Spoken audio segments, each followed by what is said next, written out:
Suila.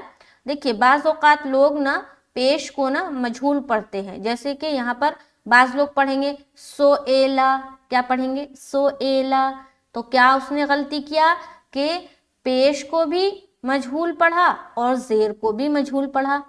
Scene पेश क्या पढ़ेंगे सु, सु, सीन पेश सु, सो नहीं, सो नहीं, सो अगर पढ़े, देखिए सो और सु फर्क है ना आवाज में, सो ये मजहूल आवाज है और सु, सु ये मारूफ आवाज है, तो मारूफ पढ़ना है सुईला और हमजा ज़ेर ई। बाज लोग पढ़ते हैं ए, हमजा ज़ेर ए पढ़ेंगे, तो ए जो पढ़ते हैं ना ये मजहूल है। इसे पहले जिन्होंने कुरान शरीफ मुकम्मल किया है, यानी कि बचपन में किया होगा बहुत साल पहले, तो पहले ज़्यादा लोग तवज्जो नहीं देते थे तजवीद की तरफ,